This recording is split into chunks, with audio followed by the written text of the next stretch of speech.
Alibaba কোম্পানির founder Jack Ma তিনি অনেক ব্রিলিয়ান্ট একজন লিডার ছিলেন। আর এটা কি হতে পারে যেই সমস্ত কথা জ্যাক মা উনি ওনার জীবনে 20 বছরে শিখেছেন সেই সব কিছুই কেবল আপনি মাত্র 10 মিনিটেই শিখে যাবেন? তাহলে এর উত্তর হলো অবশ্যই আপনি তা শিখতে পারবেন। আর এমনটা হওয়াও সম্ভব। জ্যাক মা একবার একটি কলেজে স্পিচ দিয়েছিলেন, আর ওই স্পিচের মধ্যে উনি ওনার জীবনের সব থেকে বড় লার্নিংগুলোকে মাত্র 10 মিনিটের মধ্যেই বলেছিলেন। কিন্তু এখানে একটা সমস্যা আছে, ওই স্পিচ চাইনা ভাষায় ছিল। আর আজ আমি সেই মহামূল্যবান স্পিচ বাংলাতে শোনাবো, যাতে এমনটা না হয় যে বিশ্বের সব থেকে সেরা একটা স্পিচ কেবলমাত্র ভাষার কারণে আপনি তা শুনতে পারেননি। তাই আপনি যেই কাজই করছেন সেই কাজ থেকে বিরতি নিয়ে সম্পূর্ণ মনোযোগ দিয়ে এই কথাগুলো শুনুন। চলুন তাহলে শুরু করা যাক। জ্যাক মা বলেন, আমার মনে হয় যখন আমার বয়সটা 40 বছর হয়ে যায় তারপরেই আমি বুঝতে পারি আমাকে জীবনে কি করতে হবে। আমি এটা কখনোই ভাবিনি যে আমি একজন বিজনেসম্যান হব অথবা আমি একজন টিচার হব, কিন্তু আমি একজন টিচার হয়েছি যেটা আমি কখনোই কল্পনাই করিনি। আমি একজন বিজনেসম্যানও হয়েছি যেটাও কিনা আমি কখনোই কল্পনাও করিনি। আর যা কিছু আমি চিন্তা করেছিলাম সেখানে আমাকে রিজেক্ট করে দেওয়া হয়েছে। আমি প্রথমে পুলিশ হওয়ার জন্য গিয়েছিলাম, সেখানে আমাকে রিজেক্ট করে দেওয়া হয়। এরপর আমি কেএফসিতে ওয়েটার হওয়ার জন্য যাই, সেখানেও আমাকে রিজেক্ট করে দেওয়া হয়। তাই বেশিরভাগ স্বপ্ন, যেই স্বপ্নগুলো আপনি দেখেন সেই সমস্ত স্বপ্নগুলো পূর্ণ হবে এটা গুরুত্বপূর্ণ নয়। আপনি কখনোই বেস্ট হওয়ার চেষ্টা করবেন না, আপনাকে ফার্স্ট হওয়ার চেষ্টা করতে হবে। ময়দানে সবার আগে নামতে পারাটা বেস্ট হওয়ার থেকে বেশি গুরুত্বপূর্ণ। জীবনে আসা চ্যালেঞ্জগুলোকে স্বীকার করে নিজেকে পরিবর্তন করে সময়ের সঙ্গে সঙ্গে চলা শিখতে হবে। কারণ অলিম্পিকের গোল্ড তো শুধুমাত্র একজনই জিততে পারবে। আর আমার মনে হয় না যে আমি গোল্ড জেতার যোগ্য, কিন্তু আমি নতুন নতুন কাজ করতে পছন্দ করি। আর এই কারণে আমি আমার ইউনিক আইডিয়াগুলোকে সঠিক দিশা দিতে পারি। আর অন্য কারো মতো নয়, বরং আমি নিজেকে নিজের মতো হওয়া বেশি প্রয়োজন মনে করি। আজকের এই পৃথিবীটা চ্যালেঞ্জের দ্বারা এবং সুযোগের দ্বারা যেইভাবে পরিপূর্ণ আছে, আজ থেকে 2000 বছর আগেও ঠিক এতটাই চ্যালেঞ্জ এবং সুযোগে পরিপূর্ণ ছিল। আর আমি বিশ্বাস করি আজ থেকে 2000 বছর পরেও এতটাই চ্যালেঞ্জ এবং এতটাই সুযোগ এই পৃথিবীতে থাকবে। আর এটা আপনার উপর নির্ভর করবে যে এই সব কিছুকে আপনি কিভাবে দেখবেন। কিছু মানুষ অপরচুনিটিকে চ্যালেঞ্জ এর মতো মনে করে, আর এই কারণেই আজ নতুন প্রজন্মের ছেলেমেয়েরা সবসময় অভিযোগ করে যে আজ অপরচুনিটি নেই। আমিও ঠিক আগে এটাই চিন্তা করতাম যে সমস্ত মালাই বিল গেটস ও স্টিভ জবস খেয়ে নিয়েছে, আমাদের জন্য তো কোনো কিছুই বেঁচে নেই। কিন্তু অপরচুনিটি একটি চ্যালেঞ্জ এর মতো হয়, আর এটা আপনার এই অভিযোগের মধ্যেই লুকিয়ে থাকে। আর যদি আপনি এই চ্যালেঞ্জের মোকাবেলা সাহসের সাথে করতে পারেন তাহলে আপনি সফল হতে পারবেন। যত বড় চ্যালেঞ্জের মোকাবেলা আপনি করবেন তত বড় সফলতা আপনি পাবেন। আমার মনে হয় এই জীবনটা হচ্ছে একটি সফর। এখানে আমরা খুশিতে থাকতে এসেছি এবং সুস্থ থাকতে এসেছি। তাই পৃথিবী থেকে যাওয়ার সময় আপনাকে খুশিতেই যেতে হবে। আর যদি আপনি সুস্থ না থাকেন তাহলে আপনি কখনোই খুশিতে থাকতে পারবেন না। আর এই জন্যই আমাকে খুশিতে থাকা আর সুস্থ থাকা একই কথা। আগামী 30 বছর পরে টেকনোলজির কারণে মানুষ অনেক লম্বা সময় ধরে বেঁচে থাকবে, কিন্তু এর অর্থ এটা নয় যে লম্বা জীবন পেয়ে গেছি তাই সুস্থ জীবন পেয়ে যাব। আর এই কারণেই সুস্থ থাকাটা বেশি প্রয়োজন হয়ে গেছে। তাই আপনি যদি লম্বা জীবন বেঁচে আছেন কিন্তু আপনি অসুস্থ আছেন, তাহলে এমন লম্বা জীবনের কোনো মূল্যই নেই। এই পৃথিবীতে কোনো কিছুই সহজ নয়, এই পৃথিবীতে কোনো কিছুই বিনামূল্যে পাওয়া যায় না। যদি আপনি সফলতা অর্জন করতে চান তাহলে আপনাকে তার মূল্য দিতেই হবে। আলিবাবা কোম্পানির আজ 18 বছর হয়ে গেছে, আর আজও মানুষ বলে আমরা অনেক বেশি লাকি। কিন্তু আমার মনে হয় আমরা অন্য মানুষদের থেকে অনেক বেশি পরিশ্রম করেছি, আর এই কারণেই আজ আমরা এতটা সফল হতে পেরেছি।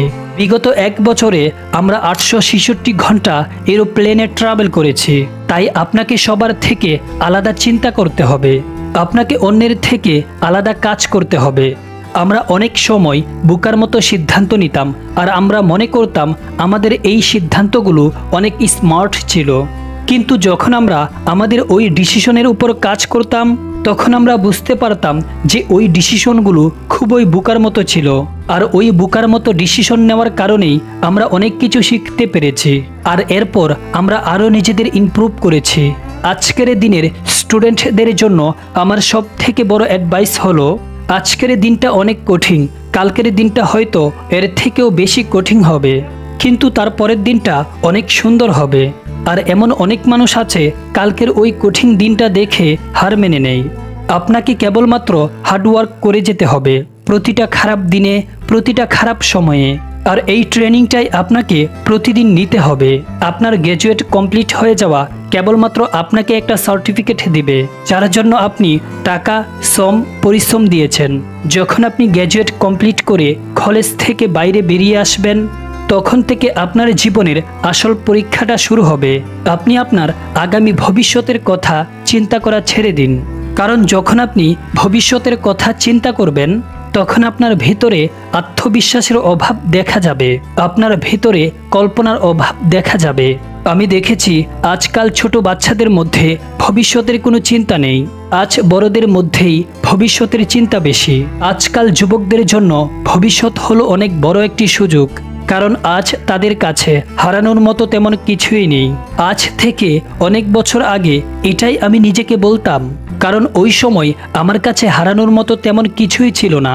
ওই সময় আমার কাছে কোনো টেকনোলজি ছিল না, কোনো ইন্টারনেট ছিল না, কিন্তু আমরা জেনে গিয়েছিলাম এটা আমাদের জন্য অনেক বড় একটা অপরচুনিটি।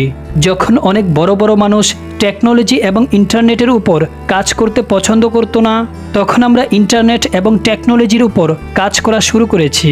আমাদের বিশ্বাস ছিল আজ থেকে 10 বছর অথবা 20 বছর পরে আমরা অবশ্যই সফল হব, আমরা একদিন এক্সপার্ট হয়ে যাব। তাই আমি আপনাদের সবাইকে এটাই বলতে চাই, ভবিষ্যতের অতিরিক্ত চিন্তা করাটা বন্ধ করুন, বরং আপনি আপনার ভবিষ্যতের জন্য প্রস্তুতি নিন। আরেকটি গুরুত্বপূর্ণ কথা, যদি আপনি সফল হয়ে যান, তাহলে এটা আপনার জন্য একটি নতুন অভিজ্ঞতা হবে, কিন্তু যদি আপনি সেখানে অসফল হয়ে যান, তাহলে এটাও কিন্তু আপনার জন্য নতুন একটি অভিজ্ঞতা হবে। দ্বিতীয়ত, আপনি সেই বিষয় নিয়ে কখনোই চিন্তা করবেন না যেই চিন্তাটা অন্য মানুষগুলো করছে। প্রেসিডেন্ট ও প্রাইম মিনিস্টারের মতো মানুষ যেই কথা চিন্তা করে, সেই কথাগুলো আপনার চিন্তা করা কোনো প্রয়োজন নেই। আপনি কেবল সেই কথাই চিন্তা করুন যেটা আপনার নিয়ন্ত্রণে আছে, আর আপনার কাছে চিন্তা করার জন্য অনেক কিছু আছে।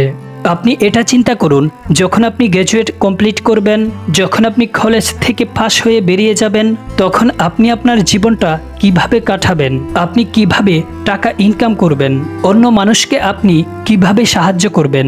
সবসময় আপনি সেই সব কিছুর উপরেই ফোকাস করুন যেই কাজে আপনি অনেক ভালো। আপনি সবসময় সেই কাজের উপরে ফোকাস করুন যেই কাজটা করতে আপনার ভালো লাগে, যেই কাজটা করতে আপনি আনন্দ পান। যখন আপনার বয়সটা 20 থেকে 30 বছরের মধ্যে হবে, তখন আপনি একটি ভালো কোম্পানি না খুঁজে একজন ভালো বস খোঁজার চেষ্টা করুন। এমন একজন বস খুঁজুন যার কাছ থেকে আপনি অনেক কিছুই শিখতে পারবেন।